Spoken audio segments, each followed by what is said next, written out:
Hey, what's up guys? Welcome back to the channel. My name's Chris and I just wanted to make a quick video about my DJ setup. I put out a clip a bit ago of how I kind of created my own, which was affordable, and a lot of people thought it was pretty cool. So I want to give you a quick rundown of that. I'm going to do that in this video, but I just wanted to preface it with that I was trying to make something inexpensive, but also use some stuff that I already had. So with it, and not included in what I would consider how much it costs to make, is the controller case that I've had for years. Okay, so the controller case I'm not including in the cost of making this, but like I said, it's something that I said, hey, I want to keep my gear safe, I want it to be kind of cool and unique, but I don't want to go out and buy everything and spend $2,000 or $3,000 on some newer, unique booths that some people have. So kind of a DIY from not a super handy guy, and easy and affordable to do. So I hope you like this video. I'm just gonna go through a quick run through of what I did and the ease of it and what you could possibly do, and also the trials and tribulations that you might have if you decide to do something like this, all right? So I do transport it with a moving blanket on it, just basically bunch of cord on here. Oy.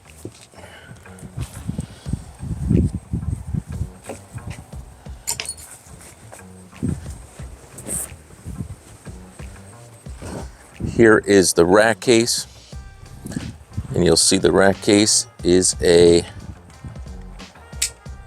16 space Odyssey black case. Very nice, nice big casters, nice big wheel locks.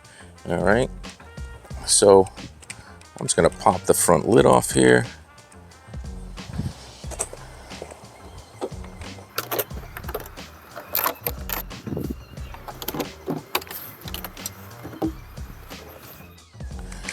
As you can see with the front, what I have set up here is I have my good mic, my main mic, and then I have the cheap 4-pack of the Phoenix Pros.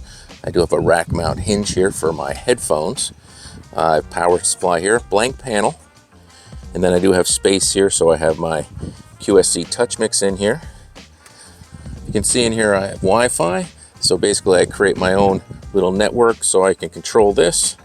And then I have a rack space drawer, which is not organized right now, but I have my headphones, remote for my TV, plus microphones and some tape, etc. And still a work in progress.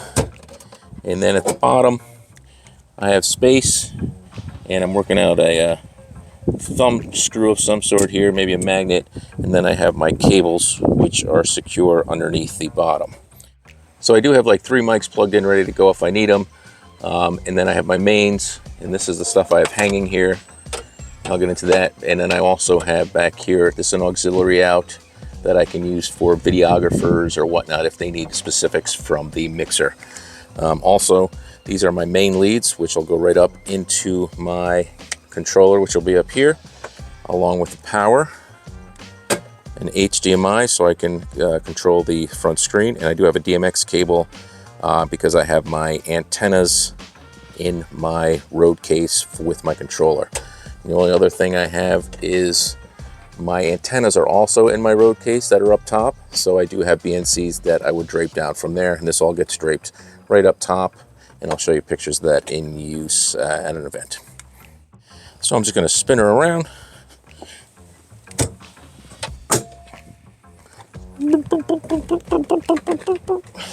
I'm on a bit of a slant here, so I'm just going to lock her on down.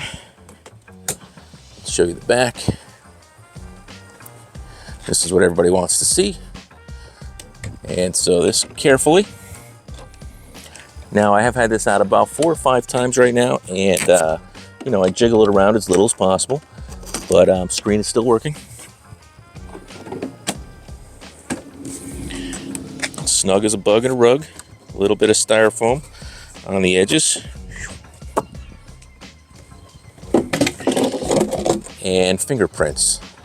I have fingerprints because I had a party with a bunch of children at it and they loved the screen.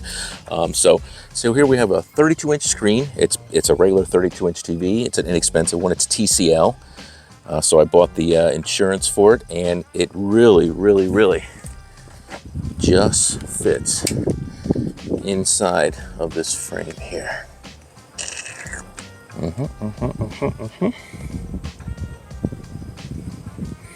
So you can see there's very little clearance.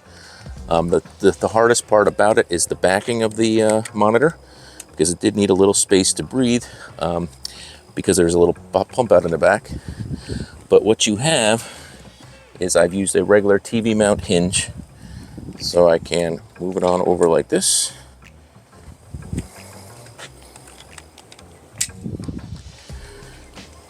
Exposing the entire back of the screen. So I have a 1/2-inch piece of wood in here that I've mounted the arm to, which goes into the back of the TV. And then I have all my cabling and everything and access to the entire back of everything, which is still a mess because it still is a work in progress. And then also all my cables in the bottom. But basically, that is it. This is the hardest point right here to get this lined up. But when this goes back in, you can see that where I needed that shelf space and I needed that to be opened because of that hinge. That's why my mixer is down so low.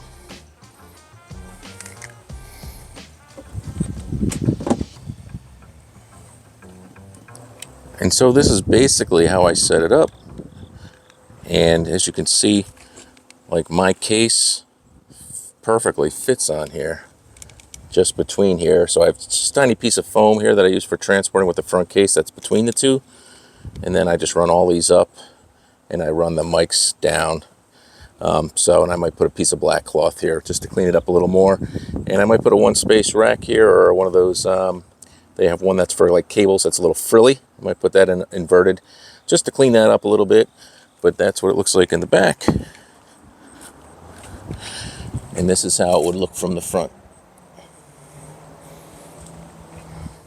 So really the hardest thing about the whole thing is to get the TV mounted in just the right spot. But using Virtual DJ and whatnot, I have the HDMI out, so I have the shaders. I can put up the client's photos and whatnot right through Virtual DJ, put them in a slideshow, which is cool. And everybody's really enjoyed that. And like I said, my unit sits right on top of here. And the only other thing is you might need a little bit extra support because your case and or controller is probably going to be heavier than the SX2 that I have. So with that being said, you can build this booth for less than $1,000, depending on the equipment you already have for the booth itself, because your road case just goes on top. So just looking out for you, trying to save you some money and give you a cool looking setup. If you like this, give me a thumbs up, guys. Please subscribe. My name's Chris. Hope you got something out of this. Thanks.